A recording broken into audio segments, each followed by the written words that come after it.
silence relève ce fameux soir où les gens s'amusent et se déguisent, les âmes finissent morcelées, scellées lorsque l'enfance se brise. Horreur, mystère, un vent glacial, je vais trembler jusqu'en Antarctique. Légende urbaine, creepypasta, c'est l'heure du récit fantastique.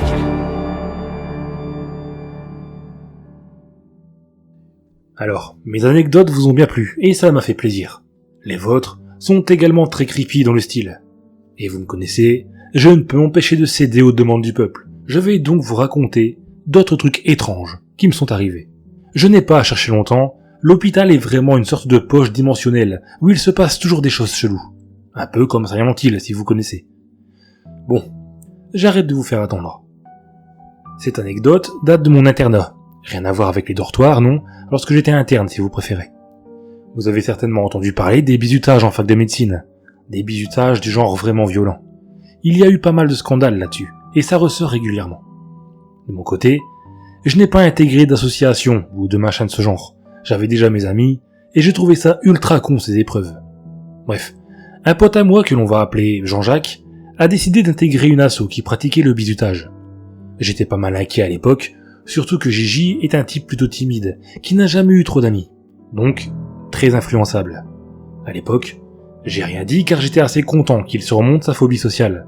Mais je regrette, parce que le pauvre en a plus que bavé. À vous de me croire ou pas, car je ne peux pas du tout prouver ce que je vais vous dire. La présidence de la fac a fait étouffer l'affaire pour éviter le scandale. Vous ferez votre propre avis sur le sujet. En gros, Gigi m'a raconté, complètement traumatisé, son bizutage. Le rituel commençait par une grosse soirée avec speed drink à gogo. En 1 heure, chaque aspirant devait boire une bouteille de vodka. Bon, jusqu'à là on est simplement sur du débile, mais rien de traumatisant. Quoique, j'ai toujours trouvé ironique que de futurs médecins ne pensent pas une seule seconde au coma éthylique. Mais bon, une fois que les candidats sont totalement bourrés, la seconde épreuve n'est pas d'un meilleur goût.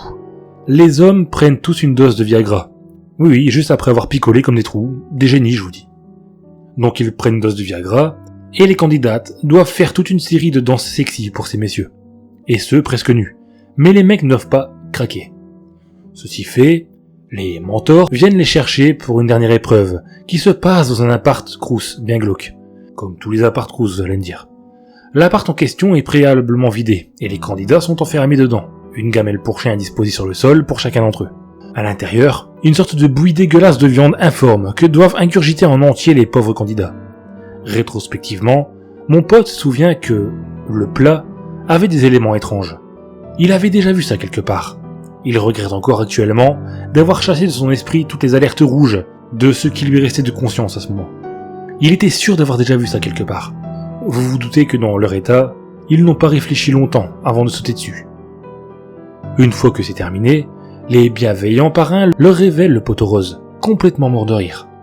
La bouillie en question est constituée de déchets organiques humains, volés dans les poubelles du service d'anatomopathologie, que l'assaut récupère afin de les faire bouffer aux nouveaux arrivants. Ouais, c'est dégueulasse. Mon pote choqué s'est plaint au doyen, qui a simplement dissous l'association et réparti les membres dans d'autres facs. Il voulait éviter que l'affaire soit éventée, pour des raisons que vous imaginez facilement. À la suite de ça, mon ami a quitté médecine. Mais il va beaucoup mieux aujourd'hui, je vous rassure. Afin de continuer dans le thème du bizutage, il y a tellement de choses à dire là-dessus, je vais vous raconter une histoire rapportée par une amie venant directement d'Allemagne. Alors, à l'époque, elle était interne en chirurgie, et c'est un monde un peu à part. Ils sont peu nombreux, et les associations des étudiants du domaine sont vachement plus opaques que les autres. Presque des sociétés secrètes.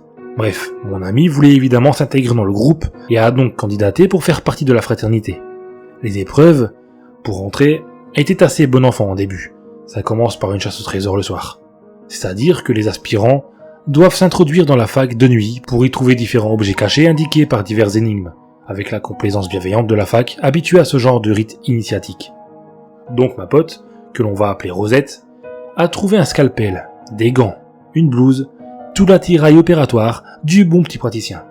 Jusqu'à là, c'est thématique, vous allez me dire. Les parrains ont bien stipulé que les initiés doivent tout garder précieusement pour les prochaines épreuves, ce que Rosette a donc fait. La seconde épreuve était un cran au-dessus. Il s'agissait de passer la nuit du samedi, enfermé dans une morgue, avec tous les autres candidats, et moult lits évidemment. Apparemment, ça a été le plus drôle pour elle. Bon, après, cela ne m'étonne pas trop. Les légistes ont tendance à faire la bringue facilement entourés de morts, alors pourquoi pas les internes? Et puis, même moi il m'est arrivé d'y boire quelques verres avec une copine pour être tranquille et à l'abri des bruits du couloir. Bon, je m'égare. Ils sont entrés dans la morgue vers 17h, et ont commencé leur soirée post-mortem. Ouais, le nom me fait énormément rire. Néanmoins, mon ami m'a tout de même avoué que c'était une expérience assez perturbante sur le coup. Que tout le monde était émotionnellement dérangé. Ouais, les types qui avaient organisé tout ça ont eu la bonne idée de sortir tous les corps des sacs mortuaires et les déposer à même la table en leur ouvrant bien les yeux et en tournant les têtes dans leur direction. J'ai un jour lu une étude bidon disant que les psychopathes sont surreprésentés chez les chirurgiens.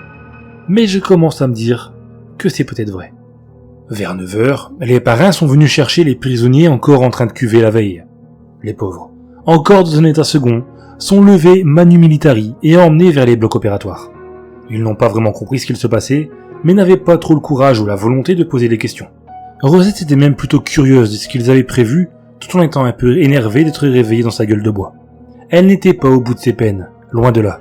C'est à ce moment que tout s'est accéléré. Les parrains ont sorti des petits flacons de LSD et en ont fait prendre à tous les aspirants. Rosette n'était pas chaude du tout à cette idée, mais son état, combiné à l'effet de groupe, sa soirée flippante et l'air autoritaire des types, l'ont poussé à ne rien dire. Elle a donc pris sa dose, comme tout le monde. Il n'y en avait pas suffisamment pour la faire planer, juste assez pour désinhiber et rendre plus docile. Alors les parrains ont emmené des cages avec des animaux sauvages endormis à l'intérieur. Il y avait des renards, des chats errants, des chiens, des ratons laveurs, une batterie d'animaux qui ne manquerait à personne et dont la disparition ne provoquerait pas de remous. Ils les ont disposés sur les tables d'opération et ont ordonné aux aspirants de commencer la chirurgie. La dernière épreuve consistait à coudre entre eux plusieurs animaux, par n'importe quel moyen, que ce soit par des membres amputés, par l'épiderme ou tout ce qui viendrait par l'imagination de l'initié. Le but étant que le résultat final survive au moins 2 minutes si possible.